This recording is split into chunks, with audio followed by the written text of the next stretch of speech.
주가 참 평안을 내게 주시리. 그 손 못자국만져라. 그 손 못자국만져라. 그 손 못자국만져라. 주가 널 지키며 인도하시리. 그 손 못자국만져라.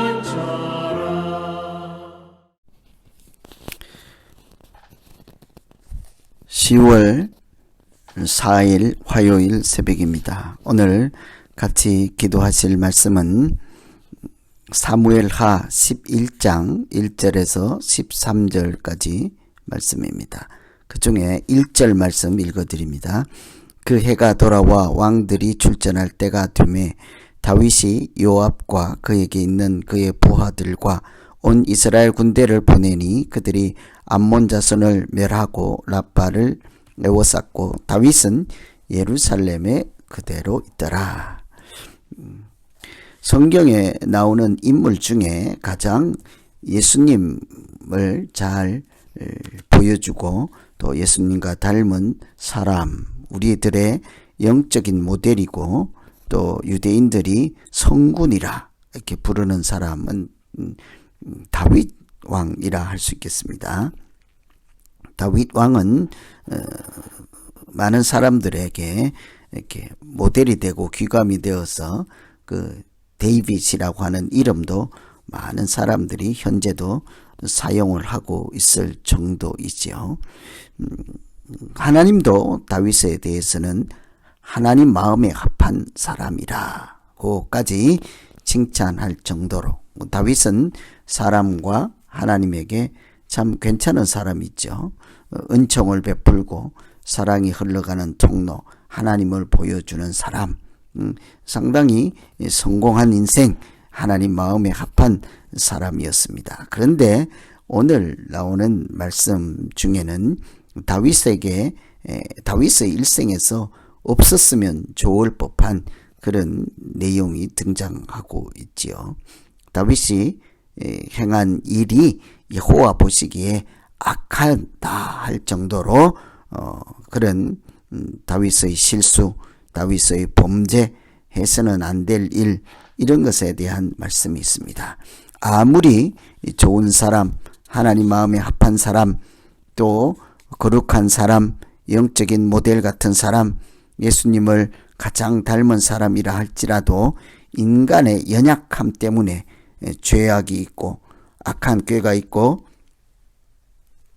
연약한 부분들이 있어서 무너지기가 쉬운 것이 사람이지 않겠습니까? 그래서 우리가 실수를 줄이고 악하지 않고 하나님 마음에 합한 사람으로 살아가기 위해서는 어떻게 해야 할까?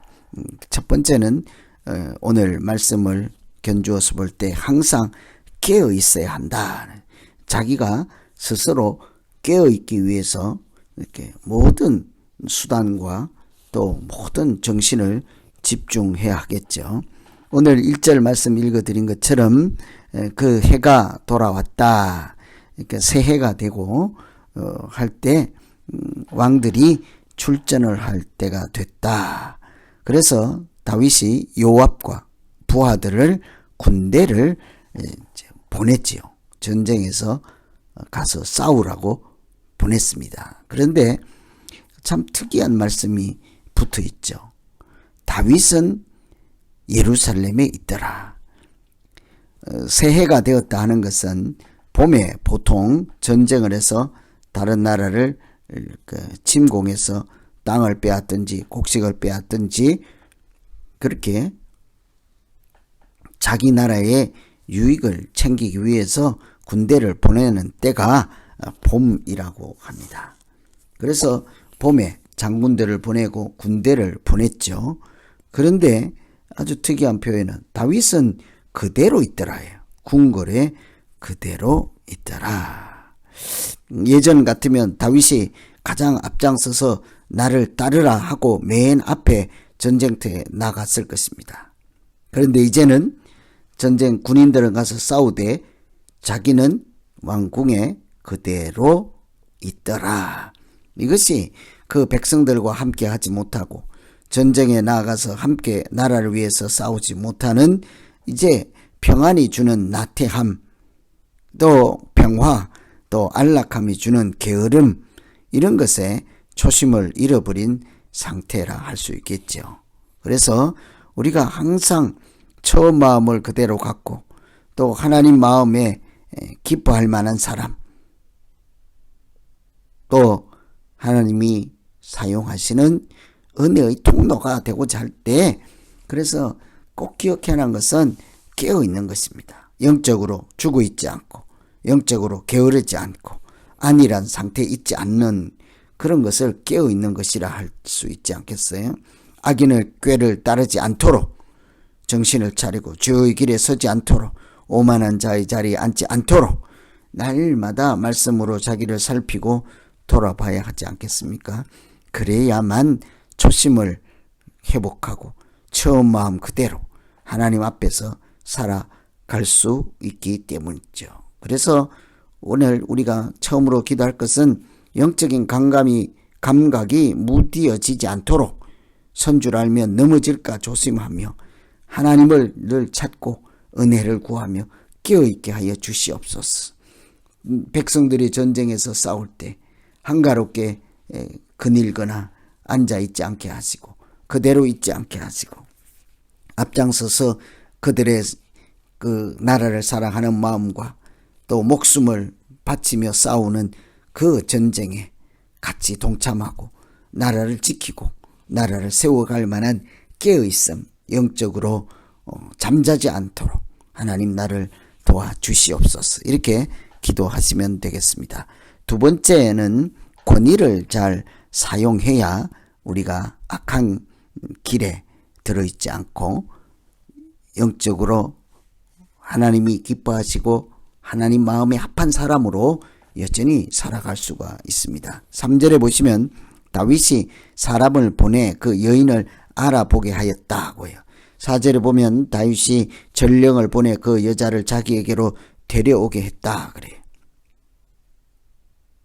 하나님이 맡긴 권위를, 하나님께서 주신 은사를 잘 사용하고 하나님께서 주신 사랑을 잘 베풀 때 왕다운 왕, 하나님의 사람으로 살아갈 수 있지 않겠습니까? 그런데 다윗은 사람을 보내는데 처음에는 나라를 위해서 보냈습니다. 군인들을 보냈죠. 자기가 그대로 궁에 남아있는 것은 잘못이지만 이번엔 그보다 더 큰 잘못을 하고 있습니다.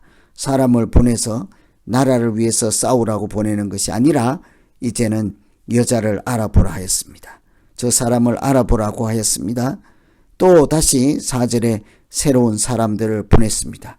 이번에는 알아보는 정도가 아니라 데리고 오라는 거예요. 데리고 오라는 말이지 사실은 잡아오라는 얘기이지 않겠습니까? 이처럼 자기가 영적으로 깨어있지 못하고 하나님과 멀어지면 자기에게 주어진 권세, 자기에게 주어진 능력, 자기에게 주어진 은사, 주어진 은혜, 모든 것을 자기 욕심을 채우기 위해서 사용하는데 바쁠 뿐이죠. 그래서 우리가 하나님으로부터 멀어지지 않고 하나님 사람답게 살려면 주신 것을 하나님 뜻에 합당하게 잘 사용해야 하는 것이죠. 먼저 그의 나라와 의를 구하는 마음이죠. 그런데 다윗은 지금 자기 욕심을 위해서 사람을 보내고 데리고 오라 하기 위해서 또 사람을 보내고 자기에게 맡겨진 자기의 돌보아야 될 백성들을 지금 잘못 보내고 잘못 사용하고 있는 것이죠.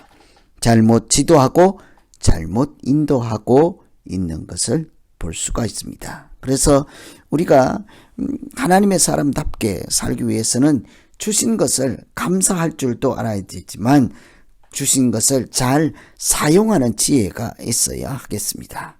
그래서 오늘 두 번째 기도하는 것, 하나님께서 주신 것, 은사든지 달란트든지 은총이라 하든지 권세라든지 능력이라든지 지혜든지 그것이 무엇일지라도 내 욕심 채우는 데 사용하지 않게 하시고 하나님 나라를 세우는 데 사용하시고 덕을 세우는 데 사용하게 하시고 하나님을 찬송하고 찬양하는 데 사용하게 하여 주시옵소서. 이렇게 기도하시면 되겠습니다. 오늘은 이렇게 아주 멋진 사람, 거룩한 사람, 하나님이 기뻐하는 사람일지라도 인간의 연약함을 생각하며 어떻게 우리가 하나님의 사람으로 계속해서 살아갈 수 있을까? 항상 깨어있기 위해서 기도해야 합니다. 항상 주신 것을 잘 사용하여서 먼저 그의 나라와 의를 구하고 하나님 나라를 먼저 생각하는 그런 하나님의 백성으로 살게 하여 주시옵소서. 이렇게 기도하시면 되겠습니다. 오늘 말씀 의지해서 이제 우리 같이 한번 기도하겠습니다. 하나님 아버지, 하나님께서 우리에게 맡기시고 돌보라고 맡기시고 사용하라고 주신 모든 것을 내 욕심을 채우는데 급하지 않게 하시고 하나님 나라를 세우고 하나님이 맡기신 많은 양들을 먹이고 살피는 일에 먼저 사용할 수 있도록 하나님 믿음 주시고 용기도 주시고 지혜도 더하여 주시옵소서. 그래서 하나님 아버지, 나에게 맡겨지고 주어진 것들을 통하여 하나님께 오히려 영광을 드리는 사람 되게 하여 주시고 하나님을 위해서 사는 사람 되게 하여 주시고 그래야 해서 하나님께서 내려주시는 복을 누리며 아름답게 살아가는 우리 모두 되게 하여 주시옵소서. 예수님 이름으로 기도하옵나이다. 아멘.